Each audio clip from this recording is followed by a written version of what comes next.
Couldn't be happier. You're watching KRCR News Channel 7. At 5, get the facts right. Happening now, hot temperatures and windy conditions have made battling the Holy Fire in Orange County brutal.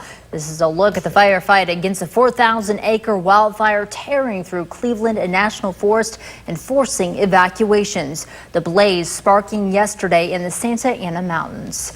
But we start with the Carr fire here in the North State. Good evening, and thank you for joining us tonight. I'm Allison Woods. And I'm Brent Weber. Over 4,700 firefighters battling the Carr fire. For perspective, that's as many people as if you filled the Reading Civic Auditorium twice and then added 300 more people. Take a look at this map.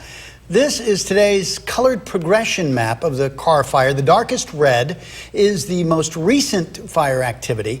Yellow burned in the last couple of days. The pink and purple burned last week when the Carr fire first broke out. So again, the latest, fire activity we're talking about is the darkest red on the edges, as you see.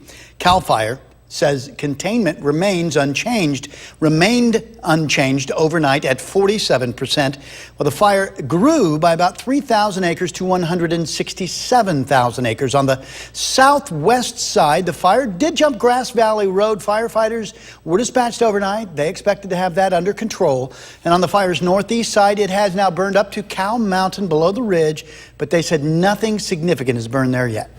Well, evacuation orders have been lifted for all residents in Old Shasta on the north and south side of 299. Muletown Road is not included and will remain closed at Red Bluff Road. You will only be able to get in from 299 at Buenaventura Boulevard and Rock Creek Road at Granite Road. Residents must provide documentation to verify that they live there. Road closures will be in effect at Swayze Drive at Red Bluff Road, Victoria Drive at 299, and 299 at JFK Memorial Drive. Well, the firefight in Shasta and Trinity County has been long, and it's not over yet. KRCR News Channel 7 Courtney Kreider joins us live with some of those men and women that are just getting off the fire lines. Good evening, Courtney. Allison, I'm at the fire base camp at the Shasta District Fairgrounds in Anderson, and this is where all the firefighters are coming in and they're unloading their gear, they're reloading to go on for the next shift. And we actually have a group of firefighters that's replacing Landon Bailey, who's been one of the firefighters out for 2 weeks now. What's the firefight been like, Landon? It's been pretty rough. It's been hot. All the crews around here, all the shadowing agencies are doing a really good job getting a handle on this fire, and just excited to be here, excited to go home, see my family. And your family, who's waiting for you back at home? My mom, my sister, my brother, and the only pet I have, which would be a betta goldfish. So someone's been taking care of your betta while you're out fighting fires? Yeah. No other pets, just that one. Okay. Is that because you're gone so long during the year on fires? Yeah, and the schedules that we work, it's kind of hard being able to watch a dog or any other type of pet, I guess. And so when you go back home, how many days will you have before you're on another fire? I'm not sure, just conditions pending. We have all these other fires going on in California right now, so whenever they need us, it's just unknown right there at the point. Right. It's kind of that new normal that they're talking about where just every fire seems to be getting worse. Right, exactly. All right. So what are you most looking forward to when you get home? Probably a hot shower and my bed. Okay. Yeah. Well, we'll help you get that. We appreciate you joining us. Thank you very much. But thank you. It's definitely been a long, hot fight out here for firefighters, men and women. This is where a bunch will be coming in tomorrow morning at 7 a.m. They'll be relieving that group and headed out to the fire again for that 24 hours on. I'm going to send it back to you, Allison. Reporting from the Shasta District Fairgrounds, Courtney Kreider, KRCR News Channel 7. All right, thank you very much, Courtney. This is a live look at the Sundial Bridge from our Turtle Bay camera. Not very many people out there today. I think I see about one person. Dangerous heat and smoke in the North State with elevated fire danger later this week. Meteorologist Rob Elvington is here with the latest conditions. Good evening, Rob. Good evening, Allison. You need to still be wearing those masks around town. I see a lot of folks out and about all day throughout the days, really over the last 5 to 7 days, and not wearing those masks. You need to be wearing those masks. Air quality index levels still in the unhealthy range for a good part of the North State. You'll notice this here in this red contour, so please continue to wear those masks and kind of limit your time outdoors. Now, the big concern as we head through the next 3 to 4 days will be increasing winds and low humidity. Now, this fire weather watch that was just issued in the last hour to hour and a half for areas shaded in yellow, this goes into effect at 2 o'clock on Thursday, so not tomorrow, 2 o'clock Thursday afternoon all the way through 11 o'clock on Saturday. It is for gusty winds and low humidity. South-southwest winds gusting up to 25 miles per hour closer to the valley, and then as you head to some of the ridge tops, closer to 35-mile-per-hour winds. Keep in mind those are gust, not sustained winds.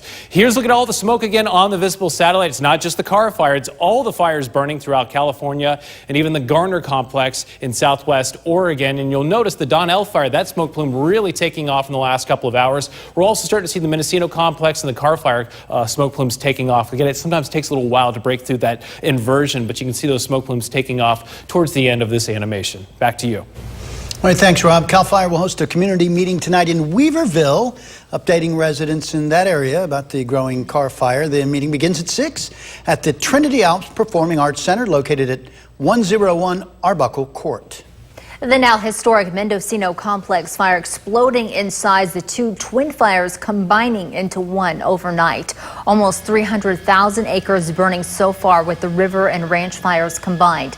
75 homes have already burned to the ground and more than 11,000 structures are threatened. This massive fire only 34% contained. Well, it wasn't just thousands of people evacuated from the Carr fire. Well, pets were evacuated too, and some before the fire came through, some found afterwards. Now Haven Humane is asking residents to pick up their pets if they can, so vets can help those animals left behind with burns. You would not believe some of the stories I've heard about shoplifting in downtown Chico. What Chico PD and the Butte County District Attorney's Office is doing to try to stop it. I'm Jerry O'Lennon. I'll have that story coming up.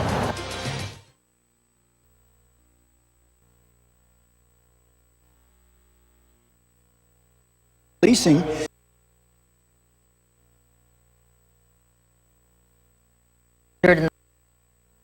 Nine. 7. Get the facts right. Oh, many animals were injured in the Carr fire, and Haven Humane Society is taking care of some of those animals. Now, we do want to warn you that you may find this video disturbing, as some of the animals were badly burned. There were at least 10 cats being treated for burns at Haven Humane Society. They are cleaning them with soap and water and then applying a burn cream. Now, since the burns are very painful, they are also giving them pain medication that was donated to the shelter. The vet says since they are burned, it's hard for them to regulate their body temperature, so they are providing heating pads for them to lay on after their treatments. So our first hope is to reunite any of these animals with their owners. I mean, everyone is out looking for any animal that's missing. And she believes they will recover, and once they do, hopefully they will be reunited with their families. If not, they'll be put up for adoption. National Night Out begins in less than an hour. The annual effort brings communities together by strengthening relationships between neighbors and law enforcement. Community policing has been a theme in Chico of Chief Mike O'Brien.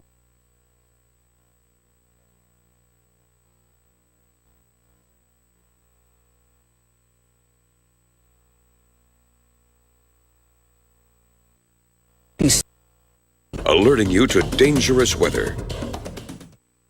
Good evening, welcome back. Take a look at this. This is the MODIS heat detection map. This is a polar orbiting satellite, so we get a few passes every single day, and it just picks up where all the fire activity or the heat is with all the fires, including the Carr fire. Now, I will mention this is the 2 o'clock update, and literally the newest update just came down. I did not have time to put it on this map, but I'll go ahead and tell you the new release that just came down, these 2 orange dots you see right here, they're now yellow dots, which is really good news for Lewiston. That means all the heat in the Lewiston area is now over 24 hours old. So that is really good news for the Lewiston area. Unfortunately, still seeing a lot of fire activity, a lot of heat in these northern and northeastern areas of the Carr fire, as well as the south and southwest areas of the Carr fire. So again, these are the most active areas of the Carr fire. Of course, we've got very big defensive lines that CAL FIRE and all the other agencies have set up. So big perimeters with fire burning on the other side of that perimeter. Here's a look at the visible satellite. Again, it's not just the Carr fire. You've got the Donnell fire. Look at that smoke plume taking off this afternoon, this evening. You've got the Ferguson fire well off to the southeast, the Mendocino complex, the Carr fire, the Natchez fire, and then the Garner complex. All of those producing some smoke that is making its way into the North State. And you'll also notice towards the end of this animation, we're starting to see some smoke plumes take off with the Carr fire. With a lot of these fires, it takes well into the late afternoon hours and into the evening for some of those big smoke plumes to take off because of those inversions. A lot of that smoke getting trapped in the low levels, kind of choking the fire.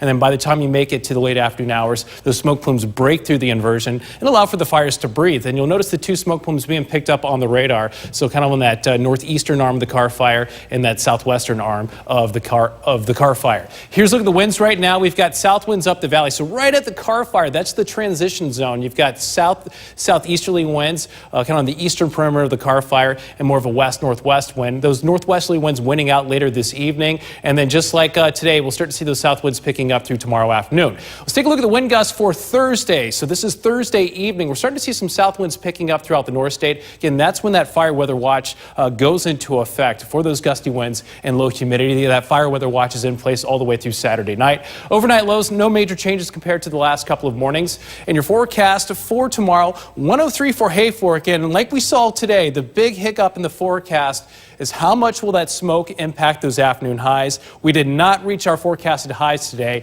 Barely got near 100 degrees for most of the valley, even cooler than that for some areas. So again, it's really tough to get up to some of these highs with so much smoke in place. Chico, your 7-day forecast, we'll see if we can get up to 101 tomorrow. It's going to be tough. Again, fire weather watch in place Thursday through Saturday, and then a little bit cooler this weekend. Reading, your 7-day forecast, going with 105 for tomorrow. Again, really tough. I doubt we make it, but that's the forecast at this point. And then a little bit cooler heading into Friday, Saturday, and Sunday. Upper 90s by Monday and Tuesday. We'll be right back. You're watching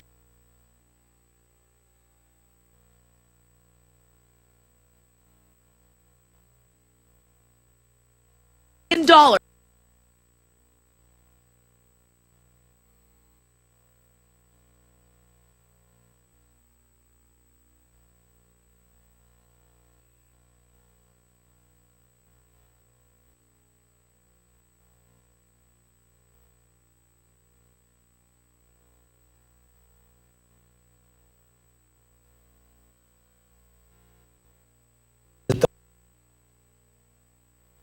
Operation at Cousin Gary RV Center now.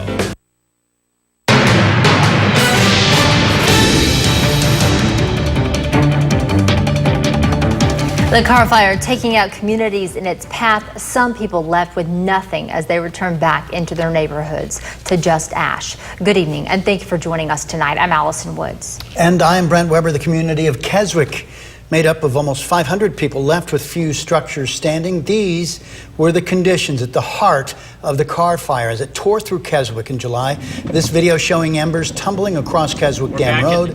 The hillsides glowing orange, apocalyptic structures come into view as this vehicle moves towards the town of Keswick. Then a disheartening look across the Keswick Reservoir showing land engulfed in flames. KRCR News Channel 7's Megan Mackey is live in the Keswick area and joins us now. Megan, what are you seeing? Allison and Brent, I'm currently standing at a home just off of Iron Mountain Road, and residents were allowed back into this area just on Sunday. Now, as you can see behind me, this home is just completely demolished, but unfortunately, this is a very common reality for people living in the town of Keswick. Now, some Carr fire evacuees were hopeful that they would come back to find their house in one piece, but unfortunately, the majority of the town in Keswick came back to find rubble. A lot of these people I know didn't have insurance. My tenants had no fire insurance, which I didn't realize. I thought they did. Mike Hammers owns several properties in the Reading area. He was in Keswick today assessing the damage to this home and trying to find solutions for his renters. It's pretty disturbing, and most people don't ever think this will happen to them. Barbecues, statues, a trailer, and a shed once full of important documents barely recognizable after the Carr fire ripped through the town of Keswick last week. That's a barbecue. I asked him, I said, how many barbecues did you have? And he said, oh, I had about 4 of them. And I said, a man can never have too many barbecues. And safes marketed as not flammable turned out to be not so fireproof. This is their safe here that apparently they pried it open, but they can tell everything's burnt inside, so it wasn't as fireproof as it said. Even the firefighters on the front line were unable to save their own. Shasta County Fire Station 53 barely stands. Charred engines remain inside. And without insurance, many residents are left wondering what's next. Now, I saw many crews out here today cleaning up and restoring power lines, but Keswick is going to need a lot of broomsticks. However, hope does remain for this little town as the recovery process begins. Live in Keswick, I'm Megan Mackey, KRCR News Channel 7. Thank you, Megan. CAL FIRE says containment on the Carr fire is at the very least holding. Now take a look at this. We showed you this map at 5 o'clock. This is today's color progression map of the Carr fire. The darkest red is the most recent fire activity. The yellow burned in the last couple of days, and the pink and purple burned last week when the Carr fire broke out. So again, the latest fire activity that we're talking about is the darkest red area. Now, CAL FIRE says containment remained unchanged overnight at 47%. The fire grew by about 3,000 acres to 167,000 acres. On the southwest side, the fire did jump Grass Valley Road. Firefighters were dispatched overnight, and they expect to have that under control.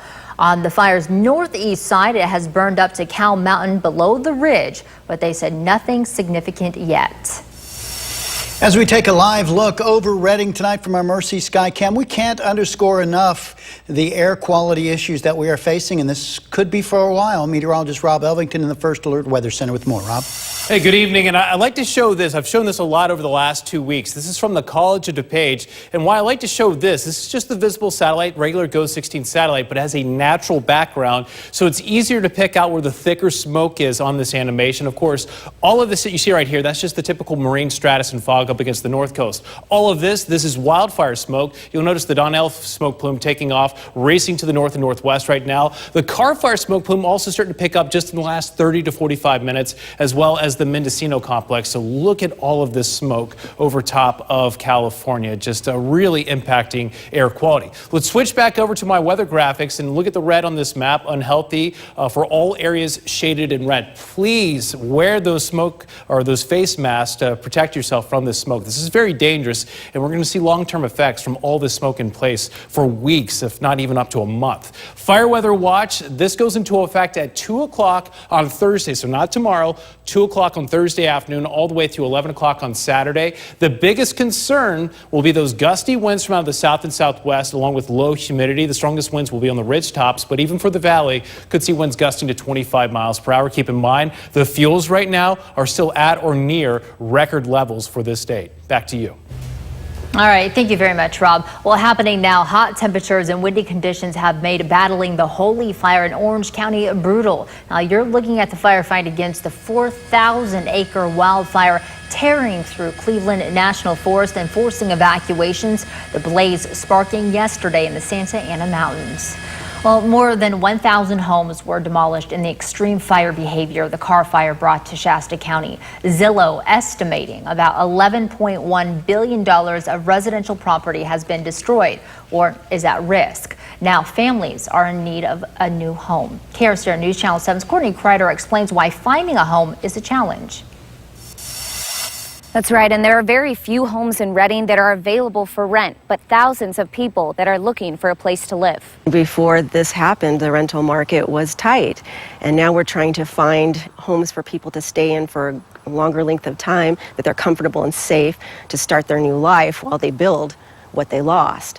And it's daunting and scary for a lot of people. Leslie Lyerly with Caldwell Banker Realty says there is already a limited amount of homes for rent in Redding. The destruction of the Carr fire has led to a higher demand. So whether you're looking for a home to rent and the prices are going up, if you're looking for a home to buy, the prices are starting to inch up a little bit too. It's the classical case of supply and demand. Her sister is one of the many families in search for a 4-bedroom, 2-bath home for rent after her home burned. She said she's struggling to find her a place and to find something insurance will cover. Trying to find them a like rent is difficult, if not impossible. And some people are taking advantage of the crisis. We've got people who are coming here to work in this community, and all of a sudden they're being treated like, yeah, well, that wasn't enough money, we want more. And that's frustrating. California law prohibits charging a price that exceeds 10%.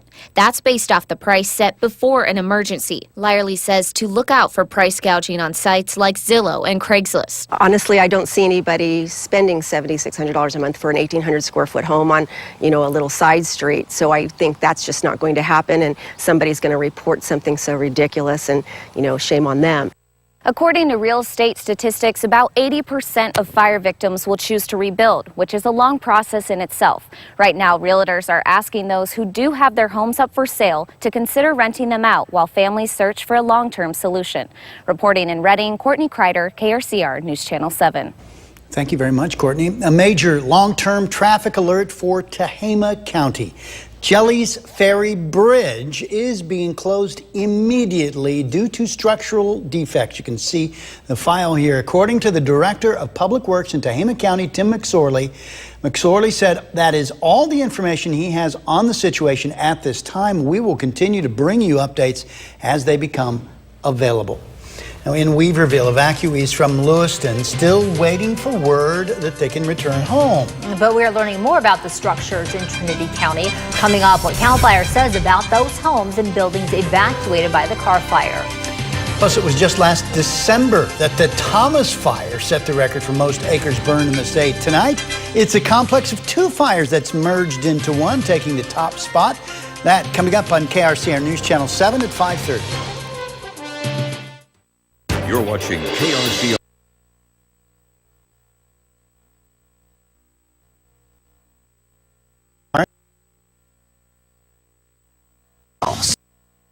KRCR News Channel 7. Get the facts right.